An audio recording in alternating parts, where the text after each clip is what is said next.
নেপাল ও তিব্বত সীমান্তে হঠাৎ এক হিমধসের ধাক্কায় নেপালে নেমে আসে জলোচ্ছ্বাস, সৃষ্টি হয় ভয়াবহ বন্যা।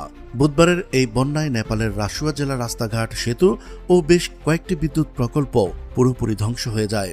বন্যা ও ভূমিধসে মৃতের সংখ্যা বেড়ে ১৬২ জনে দাঁড়িয়েছে। এখনও নিখোঁজ শত শত মানুষ।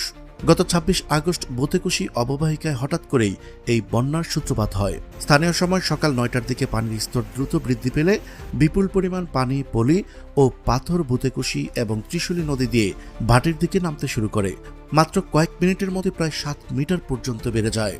নেপাল সীমান্তের তিব্বত অংশ থেকে ধারণ করা সিসিটিভি ভিডিওতে দেখা যায় পাথর, কাদা ও পানির স্রোতে ভবন ও জনপদ ধ্বংস করে দেওয়ার আগে বহু মানুষ পালানোর চেষ্টা করছেন। ওই বন্যার স্রোতে ভেসে গেছেন অনেকেই, চাপা পড়েছেন ভূমিধসে। নেপাল সেনাবাহিনী জানিয়েছে তারা দ্রুত এলাকায় হেলিকপ্টার ও দুর্যোগ মোকাবেলা কর্মী মোতায়েন করেছে। নিখোঁজের সন্ধানে উদ্ধারকর্মীরা আপ্রাণ চেষ্টা চালিয়ে যাচ্ছেন। দুর্যোগ কবলিত এলাকায় ঘরবাড়ি, গাছপালা ও যানবাহন কাদার নিচে চাপা পড়েছে বা পানিতে তলিয়ে গেছে। দিনভর হেলিকপ্টারগুলো ওই এলাকায় চক্কর দিয়ে বেঁচে যাওয়া মানুষদের উদ্ধার করে নিয়ে গেছে।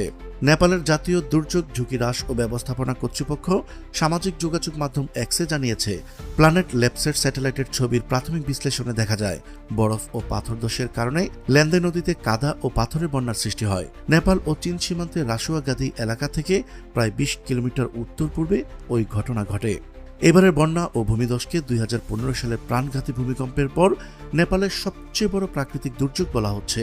ঠিক কী কারণে হঠাৎ এমন বন্যা ও ভূমিধসের ঘটনা ঘটেছে তা এখনও নিশ্চিত হওয়া যায়নি। তবে দেশটির কর্মকর্তারা বলছেন, বুধবার তিব্বত অঞ্চলে ভূমিকম্পের পরই এর সূত্রপাত ঘটে।